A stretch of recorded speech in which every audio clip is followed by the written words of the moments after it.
बच्चों, let's read the question.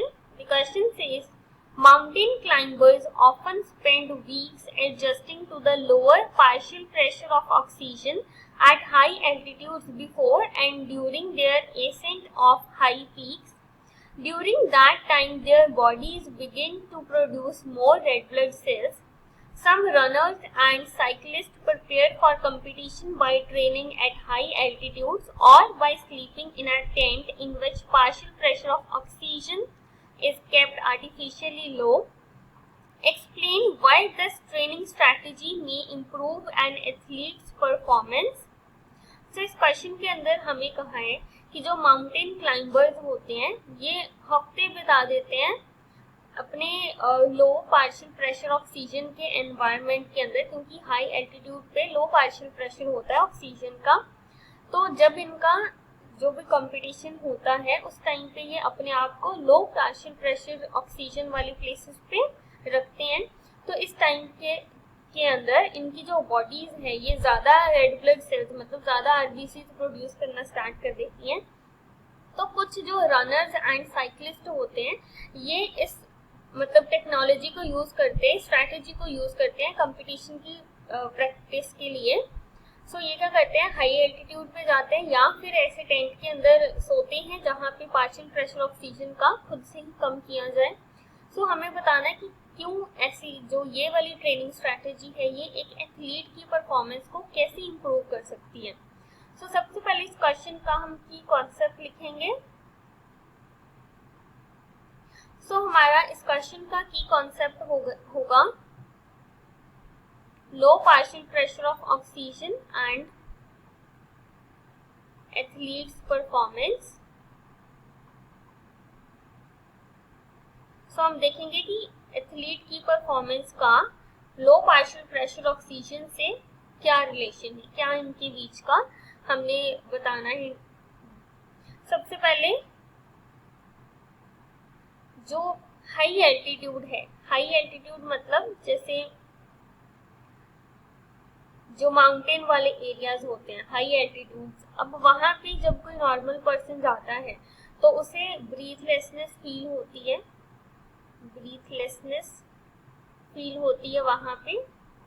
क्यों? क्योंकि वहां पे जो हाई एल्टीट्यूड है यहाँ पे पार्शियल प्रेशर ऑक्सीजन का लो होता है, तो जितनी हमारी बॉडी को रिक्वायरमेंट है उतनी ऑक्सीजन बॉडी को नहीं मिल पाती, तो इस वजह से ब्रीथलेसनेस होती है। अब ब्रीथलेसनेस तो होती है लेकिन हमारी बॉडी जो है वो खुद से कोप अप करती है एंड हमारी बॉडी क्या करती है, ज्यादा आरबीसीज बनाती है, मोर आरबीसीज प्रोड्यूस करती है। तो ये जो हमारी बॉडी अडेप्टेशन करती है ये करती है ताकि लो पार्शियल प्रेशर ऑक्सीजन को ये कोप अप कर सके। सो ये क्या करेगी, आरबीसीज को ज्यादा प्रोड्यूस करेगी। सो इसके अलावा जो अगर आरबीसीज का बढ़ रहा है अमाउंट तो क्या होगा, हीमोग्लोबिन का अमाउंट इंक्रीज करेगा क्योंकि ज्यादा आरबीसीज बन रही है बॉडी के अंदर। So haemoglobin amount will increase, haemoglobin amount जो है ये बढ़ता जाएगा। अब हीमोग्लोबिन जो है ये ऑक्सीजन के साथ जाके बाइंड करता है, लेकिन क्योंकि वहां पे ऑक्सीजन ही कम है oxygen, partial pressure of oxygen is low, तो हीमोग्लोबिन ज्यादा बन रहा है और ऑक्सीजन के साथ वो बाइंड करके ऑक्सी हीमोग्लोबिन बनाता है जो कि पूरी बॉडी के अंदर ट्रांसपोर्ट होता है। अब ऑक्सीजन ही कम है तो हीमोग्लोबिन जो है वो ऑक्सीजन के साथ जाके बाइंड कैसे करेगा, हीमोग्लोबिन तो खुद ज्यादा बनना स्टार्ट हो गया। तो क्या होता है, जो बाइंडिंग कैपेसिटी है हीमोग्लोबिन की वो कम हो जाती है। Binding capacity of haemoglobin decreases. तो अब क्या है, ऑक्सीजन के साथ जो बाइंडिंग कैपेसिटी है हीमोग्लोबिन की वो कम हो जाएगी ताकि ऑक्सीजन के साथ हीमोग्लोबिन कम बाइंड कर सके, क्योंकि ऑक्सीजन तो ऑलरेडी कम है। तो ऑक्सीजन कम है इसलिए हमारी बॉडी जो है ये चेंजेस करती है। सबसे पहली आरबीसी ज्यादा बनाएगी ताकि ज्यादा हीमोग्लोबिन प्रोड्यूस हो, एंड हीमोग्लोबिन ज्यादा बन रहा है, पार्शियल प्रेशर ऑक्सीजन का कम है, इसलिए जो बाइंडिंग कैपेसिटी है हीमोग्लोबिन एंड ऑक्सीजन की ये कम हो जाएगी, हीमोग्लोबिन की बाइंडिंग कैपेसिटी कम हो जाएगी। तो ये इस कुछ तरीके हैं जिससे हमारी बॉडी जो है वो कोप अप करती है। अब यहाँ पे एथलीट की परफॉर्मेंस कैसे इंप्रूव हुई कि उसकी बॉडी के अंदर ज़्यादा रेड ब्लड सेल्स प्रोड्यूस हो रहे हैं। तो इससे उसे क्या फ़ायदा होगा, जिस दिन कंपटीशन है उस दिन उसकी बॉडी के अंदर ज़्यादा आरबीसीज बने हुए हैं, उसकी बाइंडिंग कैपेसिटी जो है हीमोग्लोबिन की वो कम हो चुकी है।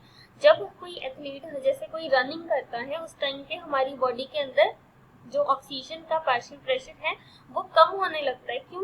क्योंकि जब मसल्स जो है वो कोई एक्सरसाइज, फिजिकल एक्सरसाइज के अंदर इन्वॉल्व होते हैं तो उन्हें ज़्यादा ऑक्सीजन की रिक्वायरमेंट होती है। So when during exercise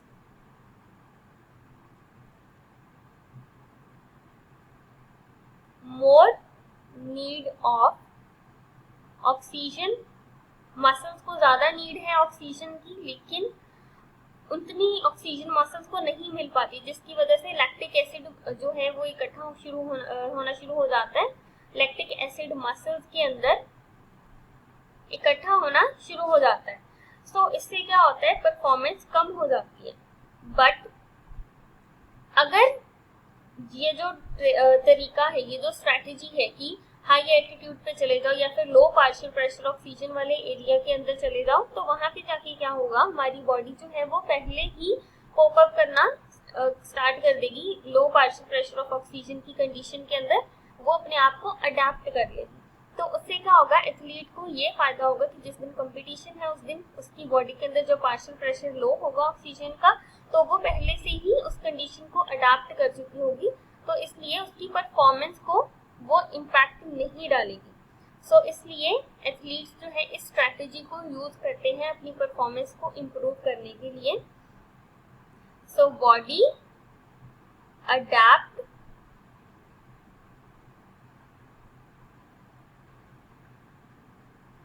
with low oxygen. So this is the answer of this question. Hope you understood it well. Best of luck.